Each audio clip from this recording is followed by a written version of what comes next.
The 2025 Tacoma is here, representing the second production year of the current fourth generation, which brought some significant improvements in fields like comfort, ride quality, performance, and more. But the initial launch didn't come without issues, as Toyota has been fixing certain things for a while. After a full year around, and with taking all the things that change with the second production year into account, it's time for evaluation. Does the 2025 Toyota Tacoma really have what it takes to stay on top? Stay with us to find out.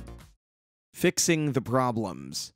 You probably know about that old saying that it's never a good idea to buy a new car in its first year of production. Apparently, even the world's most reliable automaker has sinned, and according to what it's been fixing over the last year, it's been a lot. First, there was a massive recall of the twin-turbo V6 in the Tundra, Lexus LX, and other models. Then it was the Tacoma's turn. It's not like we didn't expect to see at least some issue in the new Tacoma. After all, this redesign brought so many radical changes, but things turned out to be more serious than expected, as so many owners complained about the new 8-speed automatic transmission. It turned out that the new gearbox really had some issues. But in Toyota's typical manner, the company reacted promptly and started replacing faulty transmissions, though not in all trucks, but only in those where the problems appeared. Anyway, the good thing is that the problem has been solved and that the transmission issues are behind. So we could say that the 2025 Toyota Tacoma now checks out the most important box and should once again stand out as the most reliable model in its class. Comfort and ride quality among the best. For years, the Tacoma used to be seen as a super reliable and decently capable pickup truck, but not exactly the most comfortable one. Besides the tight cabin and not exactly the most ideal driving position, the old model was also characterized by a lot of rattle and wobble around the cabin due to its pretty conservative suspension setup. The ride wasn't particularly engaging either, but all that changes with the new generation. Now, things are quite the opposite. First of all, the new cabin features a bit more space, while the raised roof has allowed a more natural driver's position. The seats are well designed with lots of side support and an ergonomic shape, but still, the biggest changes came from what's underneath. Namely, the recent redesign brought radical changes down under. The good old leaf springs are gone, just like the drum brakes are. Instead, the rear end in most variants now comes with a multi-link independent suspension and disc brakes, with the exception of lower grades with extended cabs that still use leaf springs. Nevertheless, the ride quality improved significantly. The new model is impressive with much better absorption than less than ideal roads, while handling and the ride in general feel way more engaging than before, not only because of the new suspension, but also because of the improved torsional rigidity of the new chassis. Powertrain. Freedom of choice. The previous generation was by far the best-selling model in its class, but engines weren't the main reasons. Of course, the good old 2.7-liter inline-4 was bulletproof, while the 3.5-liter V6 was super reliable as well. Both of them featured underwhelming performance, not to mention that they were quite thirsty. While the 2025 Tacoma stands out as a model with the widest range of powertrain options in the class, and all of them are quite competent. The offer starts with a low-output variant of the 2.4-liter Turbo 4 with 228 horsepower, but most models use a version with 278 horsepower and 317 pound-feet of torque, which is plenty enough for adequate performance. Also, there's the new hybrid version with 326 horsepower and 465 pound-feet of torque, which stands out as one of the most capable powertrains in the class. All these powertrains work great, and they're also quite fuel-efficient, which is another issue in the previous generation that has been solved. That's not all. Toyota has another big trump card that helps it remain at the top of its class. Namely, with the arrival of the Gladiator's new model year, now only available with automatic transmission, the Tacoma remains the only mid-size pickup on the market available with a manual transmission, which, as a simpler and more reliable unit and also a gearbox that gives the driver full control, serves as a magnet for old-school truck enthusiasts. Towing capacity? Lagging behind. The new Tacoma is great in so many things, but towing is not one of them. Despite the new chassis and new powertrain, things haven't changed much in terms of the max towing capacity.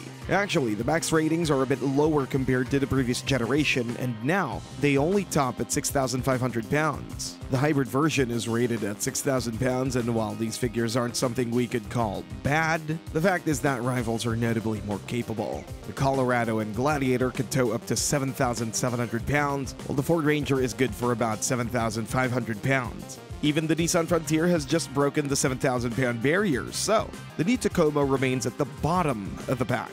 Is this a drawback? Yes, it is. Is it a deal breaker? Apparently not, because sales numbers speak for themselves, suggesting that these numbers are plenty enough for the vast majority of mid-size pickup truck owners. After all, that should be enough to tow most of the trailers and campers on the market, and if there's something we could say in the Tacoma's favor in terms of towing, it's the fact that even the off-road oriented models such as the TRD Pro and Trail Hunter are good for about 6,000 pounds, which is not the case with comparable variants of rival models that drop significantly with the installment of specialized off-road suspension. Off-road performance. Off-road models have become an important niche in the pickup truck market, and that, yet again, is something where the Tacoma has a lot of great things to offer. Of course, we could talk about the TRD Pro first, the well-known version with all the necessary features for fast desert trails, starting from Fox internal bypass dampers, front sway bar disconnect, 33-inch tires, locking differential, and fantastic isodynamic front seats for superior comfort during trails. Toyota recently introduced the Trail Hunter, another highly capable off-roader that's just a little bit different. This one is rather for rock crawling, a genuine overlander, with different but equally impressive suspension, nearly 12 inches of ground clearance, and a full load of available accessories, so you can take it to any adventure you can imagine. But the thing is with the Tacoma is that you don't necessarily have to empty your pockets entirely to enjoy off-road adventures. The TRD Off-Road has been on the Tacoma's offer for a long time, more affordable than the TRD Pro, but still equipped with goodies like Bilstein suspension, skid plates, all-terrain tires, standard four-wheel drive locking differential, etc. And the new generation also brought the TRD Pre-Runner, an entry-level off-roader with an extended cab and leaf springs, but also with a locking differential and lifted front suspension, offering a perfect blend of decent off-road potential and utility. So, does it still have what it takes? For years, the Tacoma has been dominating the mid-size truck segment for obvious reasons. It was reliable and affordable. At first, many believed it was because of the lack of competition, but then, things became crowded and Toyota retained its excellent position.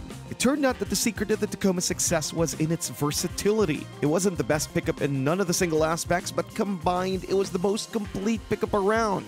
Then the competition was redesigned, and Toyota followed with the 2024 redesign and further upgrades and updates for the 2025 model, putting it back in the place where it belongs. Yes, the current generation, once again, isn't the most dominant force when we look at the specific aspects of its pickup truck design. Moreover, it can even be considered an underachiever in aspects like max towing capacity, but for a big number of owners, that apparently is not an issue, because the new Tacoma compensates in so many ways. Traditionally, it's super reliable, but the new model also sets new standards in terms of ride quality and takes one of the leading spots in aspects like powertrain performance and fuel efficiency or off-road performance. It finally features modern tech as well, but what sets it apart from the crowd is the feel of what you get for the money. Yes, the new model got more expensive and now starts at around $31,500, while the range-topping models go way over $60,000, but to be honest, rivals got pricier as well, so things aren't much different from what they used to be price-wise. What's different is that the Tacoma, unlike the competition, still has an impressive range of configuration options. Along with the Frontier, it remains the only midsize pickup with an extended cab on offer. Furthermore, it comes with 2 bed sizes on offer, unlike most of the competition. As mentioned, there are 4 off-road variants available and 2 completely different suspension setups. It's the only pickup with a manual transmission. So when we put everything together, the overall quality, improvements that came with the 2025 model, including fixed transmission issues, and finally the fact that no other midsize pickup is as versatile, we can come to the conclusion that the Tacoma is the most complete pickup truck in the segment, in that it still has what it takes to stay on top. Thanks for watching and see you next time.